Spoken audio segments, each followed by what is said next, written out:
Welcome to the Holiness Today podcast. In this episode, listen to Jim Ritchie, our Global Missions Director, interview Dr. Carla Sunberg, General Superintendent of the Church of the Nazarene, and Dr. Franklin Cook, former Regional Director of Eurasia for the Church of the Nazarene and founding editor of Holiness Today. Jim speaks with Dr. Sunberg and Dr. Cook about their book they recently co-authored, Pulling Back the Curtain on the Former Soviet Union. This book chronicles the experiences of missionaries in the former Soviet Union following the fall of the Berlin Wall and the collapse of the Iron Curtain.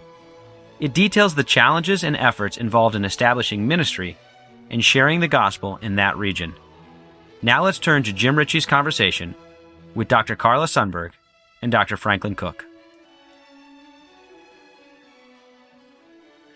Well, hello, everybody. This is Jim Ritchie here, Global Mission Director, and one of our Holiness Today podcasts led by Global Missions. And today I have the incredible privilege of having two people whom I admire greatly come to share great stories about an incredible book that they've just co-authored called Pulling Back the Curtain. And our guests today are Dr. Carla Sunberg and Dr. Franklin Cook. I was going to say good morning, but people can be listening to this at any time. So good morning, good afternoon, and good evening whenever you're listening to this broadcast with these two great church leaders. Dr. Carla, Dr. Franklin, how are you? Doing well today. Doing well, thank you. So I know Dr. Carla more than I do Franklin, because as the regional director of Eurasia, Carla and I traveled together with husband Chuck and wife Maggie, and we saw some of the amazing things that God is doing throughout Eurasia. And while Franklin and I don't know each other very well personally, I have walked in this man's footsteps because he really was the pioneering regional director for Eurasia. And a number of years later, Franklin, I was still being told by many people what Franklin did as advice to me as a new RD, which was really helpful. So it's great to have this time together and to share with you. I'm going to start with you, Franklin. When you became the regional director of Eurasia, what did we have there and what vision did you have for what could come next? Well, I became the director officially on the 1st of October, 1989.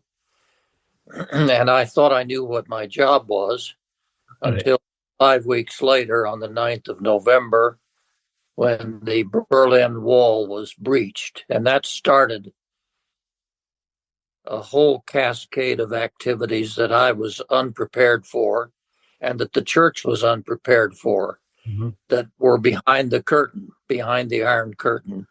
And so for the next time of my tenure, which was 15 years, we were dealing with issues in that part of the world where the Church of the Nazarene had never had work of any kind whatsoever. Yeah. So that was just a sequential thing that almost overwhelmed us, to be honest about it, because we had nothing there, nothing at all. Yeah. So in that kind of circumstance, where do you start? Well, I'm not sure where you start, but I know that it's a day-by-day thing because every day something else would come up that was unexpected. We were dealing with all of the legal issues, all of the strategy issues, the financial issues, and most of all, because in the case of Russia, when it became possible, a bunch of volunteers began to show up from our colleges and from local churches and from everywhere, and it was just chaotic. So where I started was to start lobbying Global Mission for a missionary couple or for somebody to go in and reside there and bring some order out of what appeared from the outside to be utter chaos. It was not just chaos in what we were doing. It was chaos in the country because the Soviet Union was in the process of dissolving, and there was no government. There was all of the normal things that one expects were disappearing almost on a minute by minute basis. So I'm not sure it would be correct to say I knew where to start at all, Right. but rather to respond to the crisis of the day.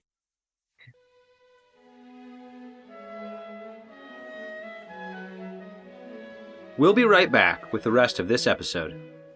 But did you know you can receive credit for listening to Holiness Today podcasts? Holiness Today podcasts qualify for lifelong learning with the Church of the Nazarene. To register for lifelong learning, simply go to learning.nazarene.org.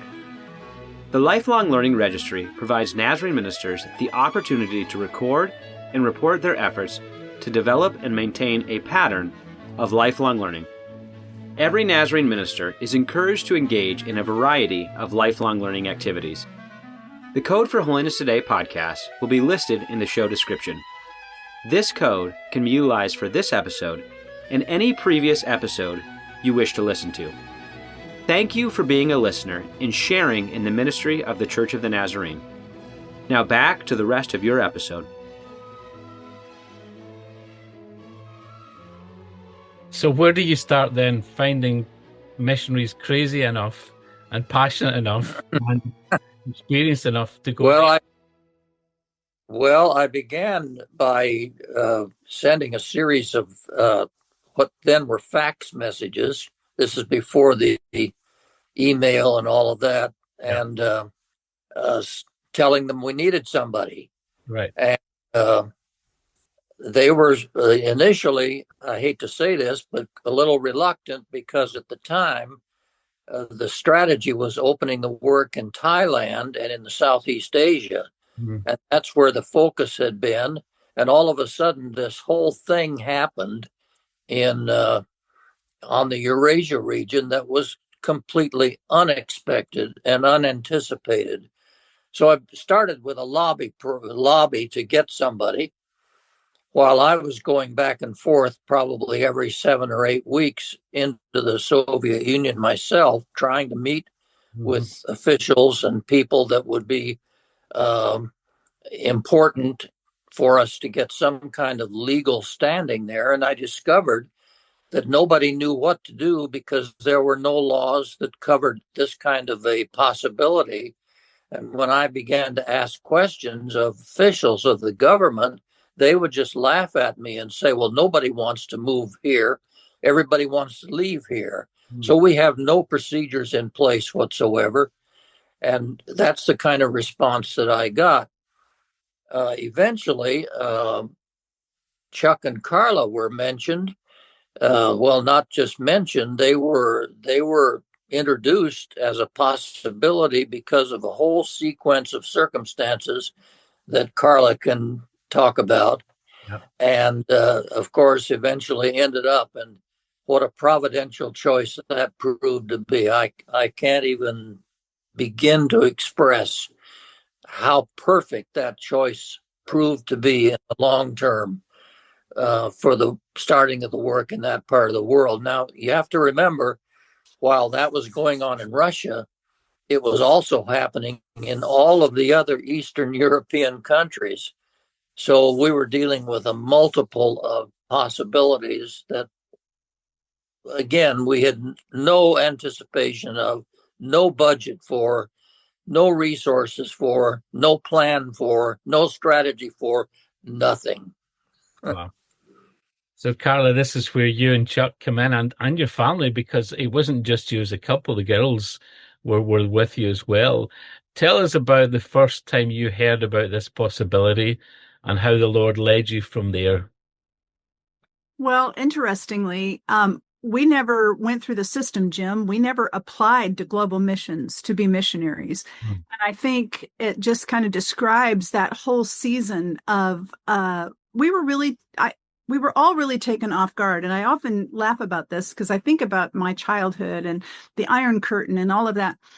And so many times being challenged to pray that God would be able to go behind the Iron Curtain and do a work. And then when the Berlin Wall came down, we all acted shocked that it actually happened. Like, we're surprised that God answered prayer, right? Mm-hmm.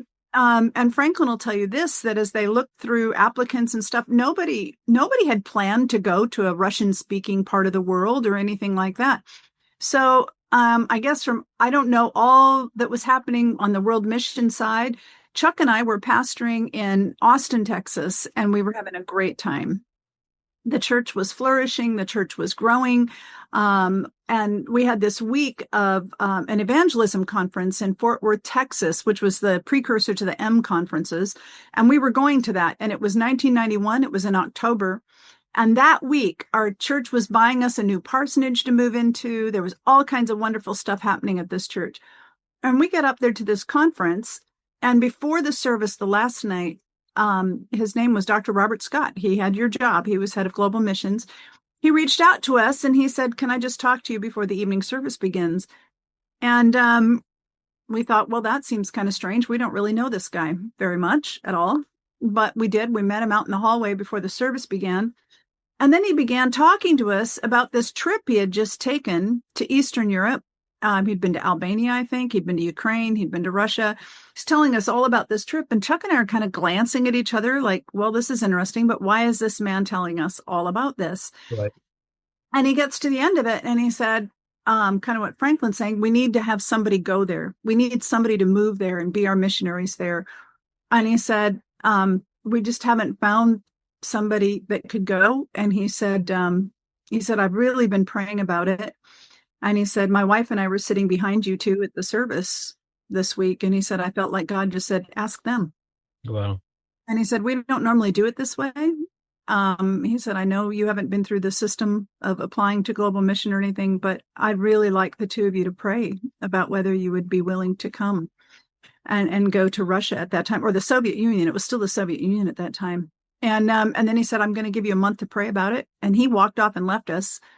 And we walked the streets of Fort Worth, Texas that night. We were weeping. We were weeping because I think we were instantly overcome with the thought that we believed that God was asking us to do this. And it was like, this is so huge. Why would God want us to do this? And so it was a few months later that we packed our bags and took our two little girls and moved to Moscow. And our first visas were from the Soviet Union. That's incredible. How long were you there in total, Carla? We were there 13 years. So our oldest daughter, just put it in perspective, she started kindergarten our first fall that we were there and was there all the way till she graduated from high school. So all of her growing up years, kindergarten through 12th grade. Hmm. So that's the beginning of the story. And it's quite historic. I mean, it's landmark territory for human history, particularly in Europe, but the whole Western world. So you've written this book. You've been friends and colleagues for many, many years. An incredible book called Pulling Back the Curtain. Why did you decide to write it now? And what should those who are going to read it expect from this book? Well, I'll take a first shot at that question. I'd known through my career a number of people that had started work in new countries. Mm-hmm.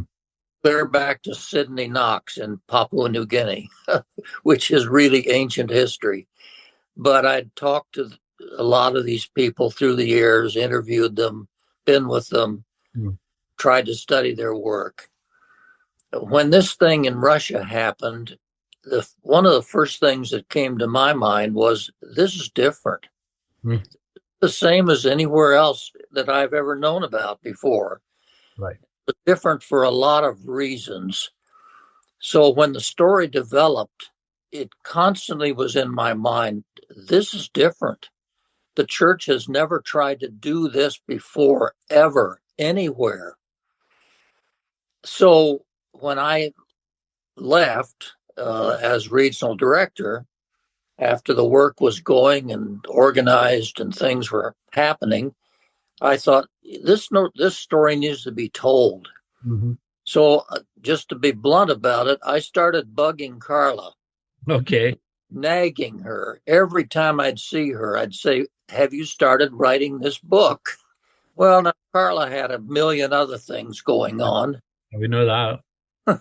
So it just kept going on and on and on and on. And then one day, not so long ago, the phone rang and it was Carla. She said, "We've had a meeting." Well, she told me about this meeting you guys had where the idea of a book came up. And so I was praising the Lord because I was saying, well, at last, it's about time. Right. So that's kind of how the book idea developed over time. That's my story. That's your story. Carla, is that how you see it as well? Well, it is. I mean, Franklin has said over and over again, this story has to be told. And the reality is that the ways that we had studied missions through the years and the way to start a work um, didn't work in the whole Eastern Bloc. It was a totally different paradigm. You know, the post-communist world, the marginalized that we've all been taught to minister to, were a whole different group of marginalized people. They were marginalized nuclear physicists. You know, the system was upside down. The manual laborer, the street cleaner made twice as much as a medical doctor. And and so you ended up, whereas often we wanted to go into the marginalized, help to do education, healthcare, and all that kind of stuff. You had a skewed system, and nothing had prepared us for this kind of parallel, strange universe that we were going into, and what that would look like. So I think, you know, Franklin just kept saying, we've got to tell this story. We've got to tell this story. And the joy of this was doing it with Franklin. And I just have to say, you know, Dr. Cook, he has a degree, a PhD in missiology. He is a very deep thinker. And so many times along the way, he would poke and prod us about things that we needed to be poked and prodded about and to think about. So let me just kind of jump into something about why this story needs to be told and why the connection to Franklin. I remember early on, Franklin saying to us, I want you to think about this differently than we've done work in other places. He said, we've been in India 100 years. We're still there. He said, I want you to imagine that you've got 10 years and then the door closes again and that we can't have any foreign missionaries in this country. If you have 10 years to prepare everything for you not to be there, what are you going to do? And that was kind of the early on challenge of his, which I have to just say the words were prophetic. There is no place for foreign missionaries now in Russia, even other parts of the former Soviet Union, very, very difficult. And so this was exactly the kind of prodding that needed to happen. So for me, the beauty of doing this book together with him, we began with monthly meetings that we would talk about different chapters and things. We'd go over things. And I think we both discovered that there were stories we didn't know from each other's perspective, and yet God had woven it all together. So that was a wonderful thing as well. Yeah. So I'll stay with you, Carla. You must have a million stories to tell. Are there any stories in the book that would whet the appetite of potential readers that you could share with us right now? Maybe one thing that people would read and be surprised about. Well, there were too many stories, and Franklin and I talked about it. To be honest, this could have been a very, very large book, and we ended up having to make it narrow. And the dedication, let me just say, is to all of those that we did not get the chance to tell about, because there were so many that came, so many missionaries, so many volunteers. I want to start with one story that's not in the book right now. We had a young lady by the name of Cinda Camerman. She came to be an English teacher. Mm-hmm. And we moved Cinda around a bunch, Franklin. Maybe you remember that. I do. She was in Central Asia. She ended up in a creative access nation. And she did an incredible work by teaching English. After she moved back to the States, Cinda got very ill, and Cinda died of cancer a few years ago. I got to be with her shortly before she passed away.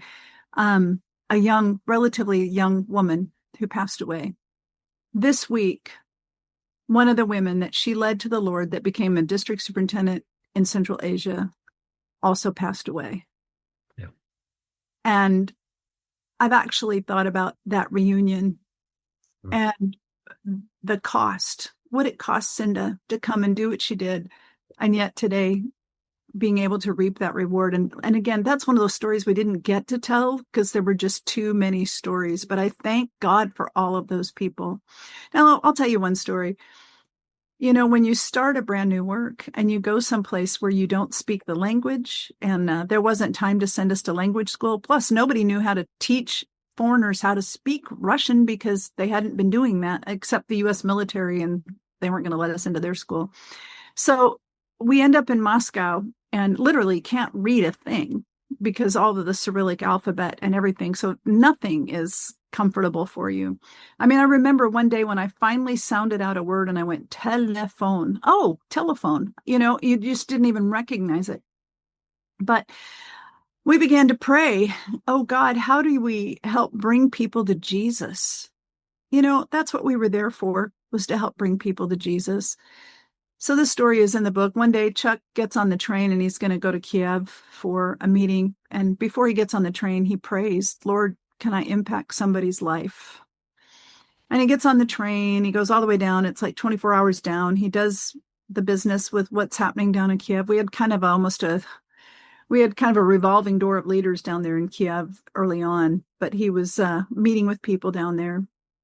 You know, he said, I was kind of discouraged. I was coming back and I thought, well, Lord, nothing happened on this trip. And he got on the train to come back to Moscow, and he was in a coupe with 4 people. There were 3 men and 1 woman.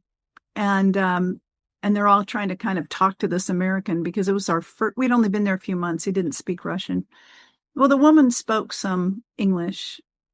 And so she began talking to him.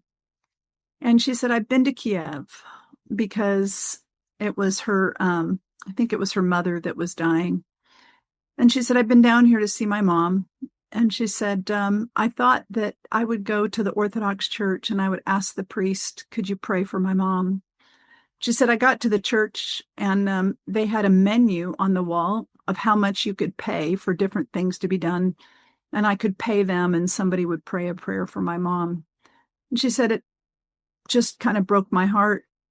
And she said, finally, she looked at him and she just said, do you think you know anybody that could pray for my mom? And Chuck said, oh, I know. He said, I have a whole church community, because we actually already had a little church that we'd already put together. He said, I've got a group of people that would pray for you and for your mom. And he said, you know, would you be willing to come to our group that we meet on Sundays for our worship service? Now, Moscow's a huge city, 10 million people at that time. And she said, well, where do you meet? And he said, Chertonovskaya. She lived 2 metro stops from where we were meeting for church, which is just unheard of in the city. She said, I'm going to come. So her name was Tamara, and Tamara and her son came that Sunday. And, you know, it wasn't long.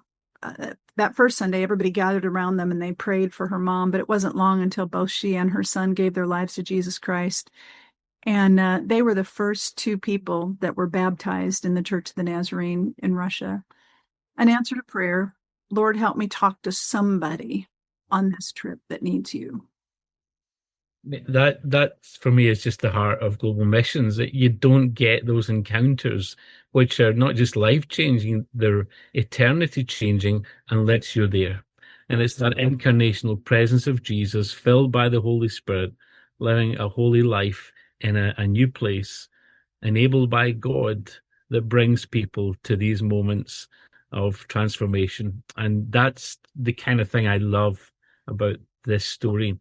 Now, all around our churches around the world, of course, people love to hear, to see, and to read these stories.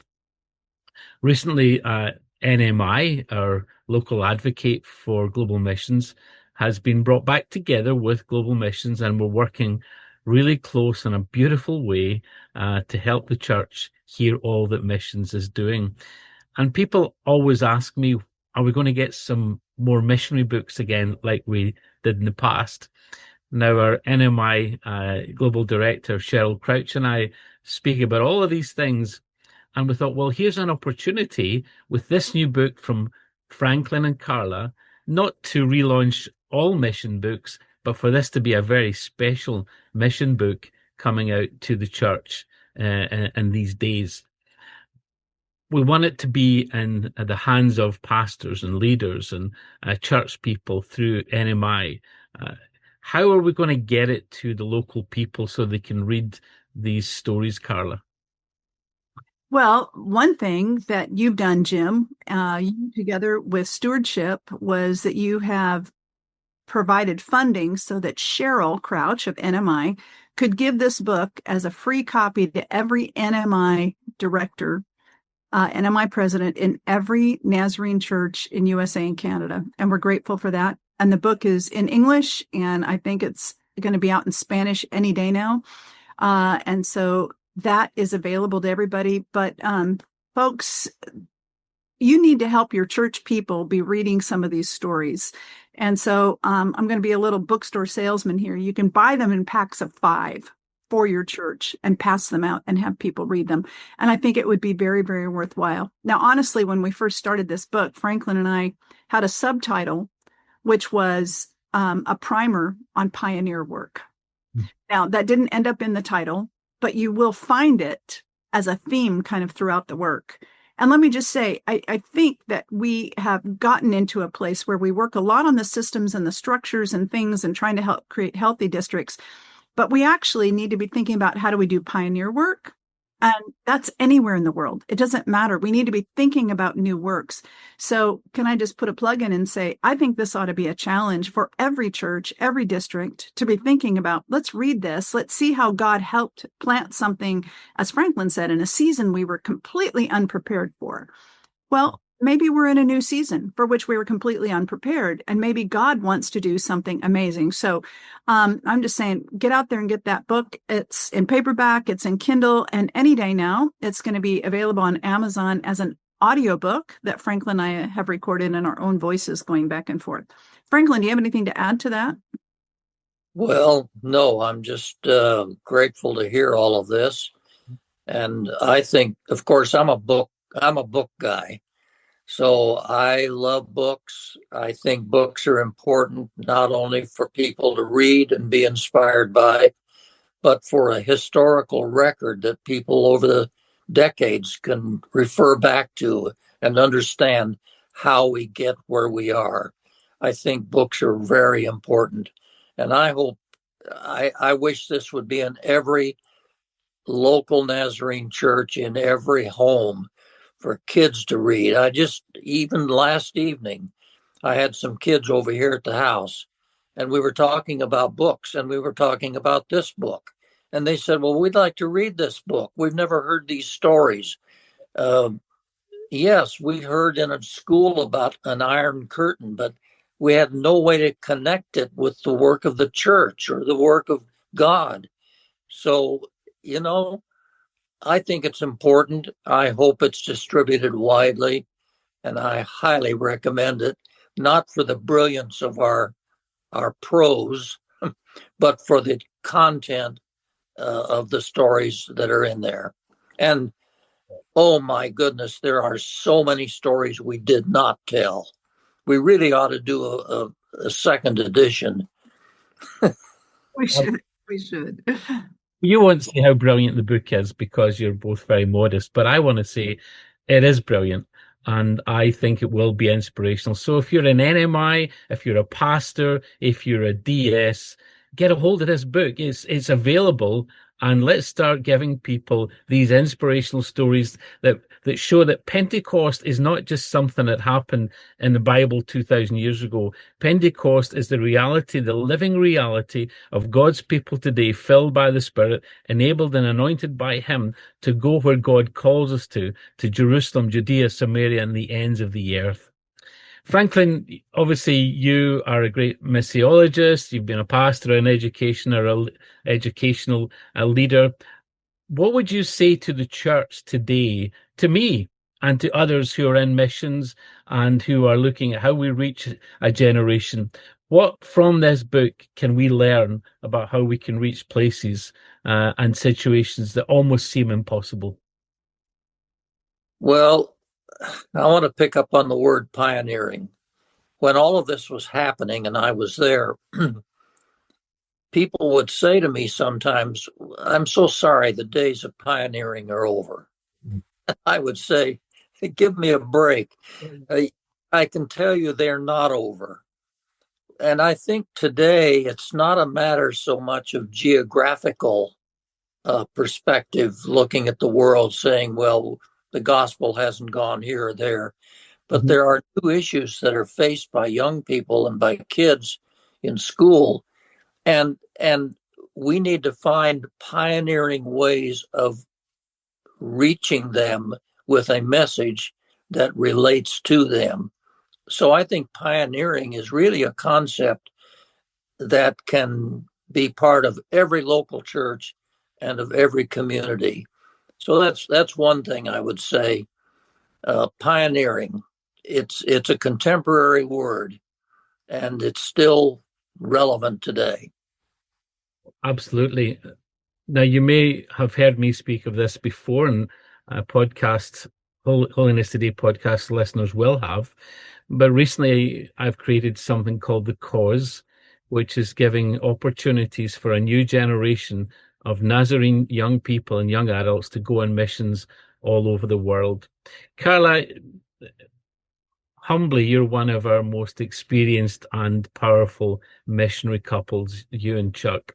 What would you say to young people today who are interested in this kind of thing that Franklin's just said about pioneering, about being involved in mission?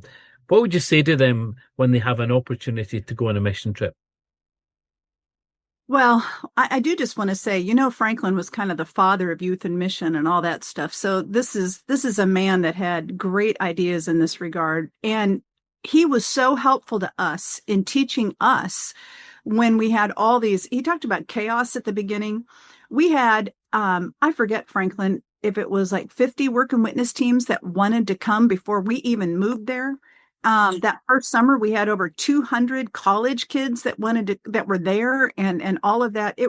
There was so much going on. But let me just say, one of the things that Franklin taught us was that engaging people in the cause, which is using your language, Jim, goes two ways.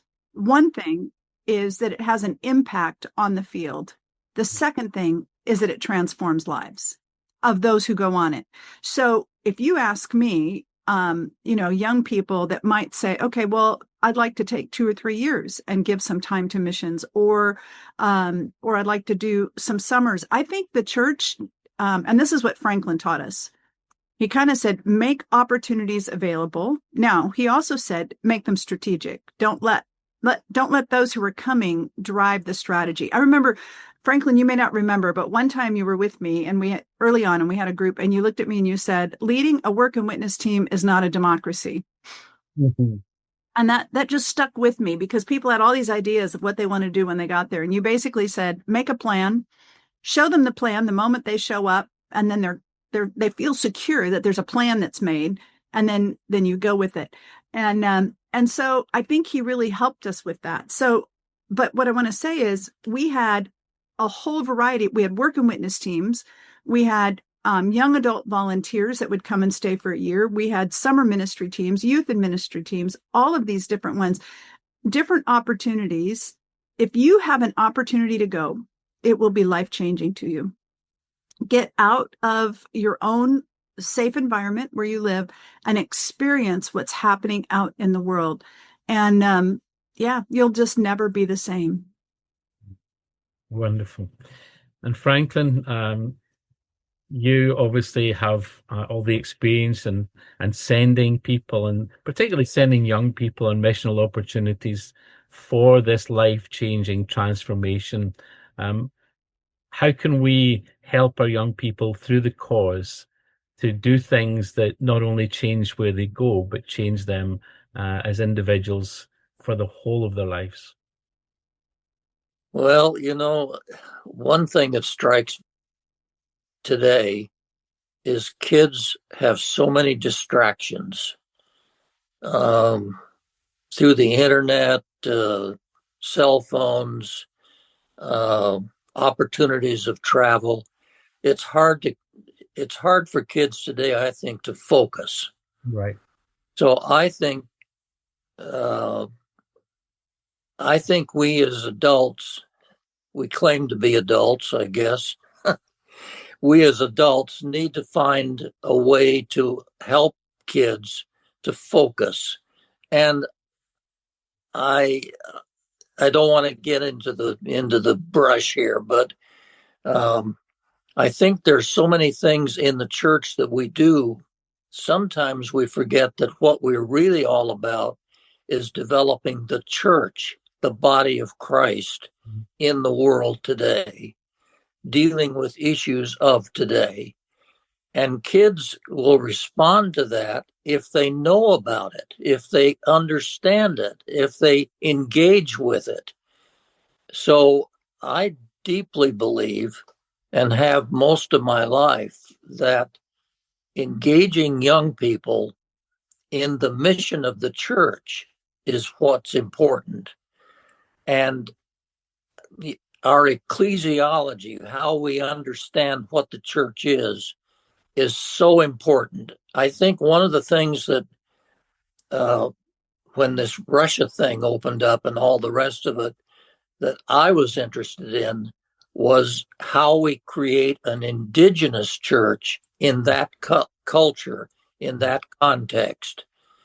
And so, and also a permanent church, because what part of the chaos that Carla refers to was the fact that thousands of evangelical Christians showed up in Russia to take pictures and to tell stories and to expect things for fundraising and this and that and the other.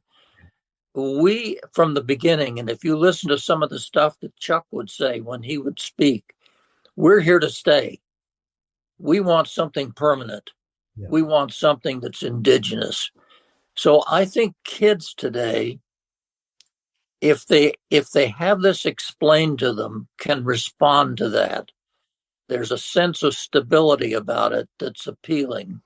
So, I'm optimistic for the future, but I'm telling you, it's not easy. It's tough. It's tough work. Sometimes people will say, "Oh, I plan to visit sometime." Well, I say, buy a ticket and do it. Yeah. Don't just sit and talk about it. Do it. And so I hope a lot of people do cause. Thank you. This has been wonderful, inspirational, and kind of what I'm taking out of this is not just a book about history. This is actually a prophetic book for the church, for today and for the future. So coming all the way back to the reason that we're here, pulling back the curtain, this story that you have shared from your heart, a story for the church. If each of you could say one last thing in terms of how this book can help and impact both individual readers in the church today, what would it be, Carla? Well, there's one phrase in there that Chuck and I talk about often in Russian, "С Богом всё возможно." With God, all things are possible.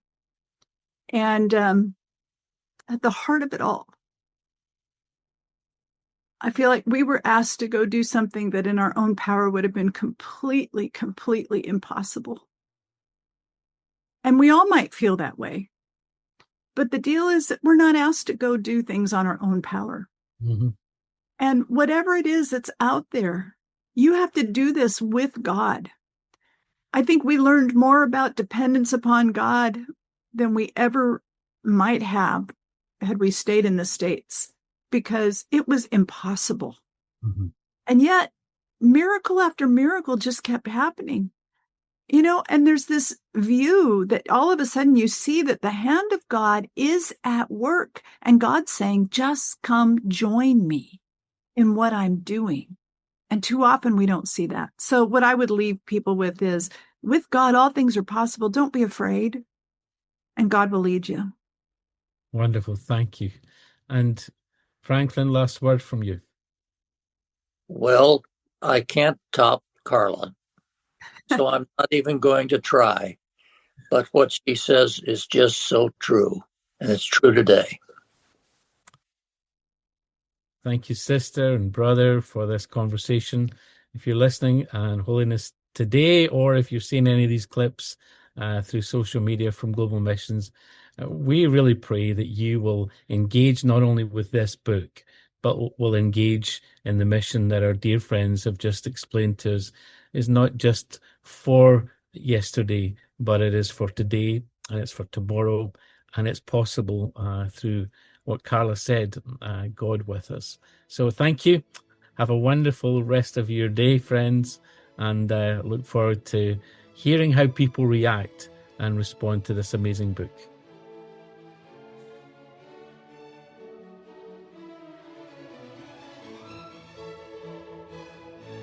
Thank you for listening to the Holiness Today podcast. If you enjoyed this production and wish to hear more, visit holinesstoday.org/podcast or find us on Spotify, Apple, and Google Podcasts.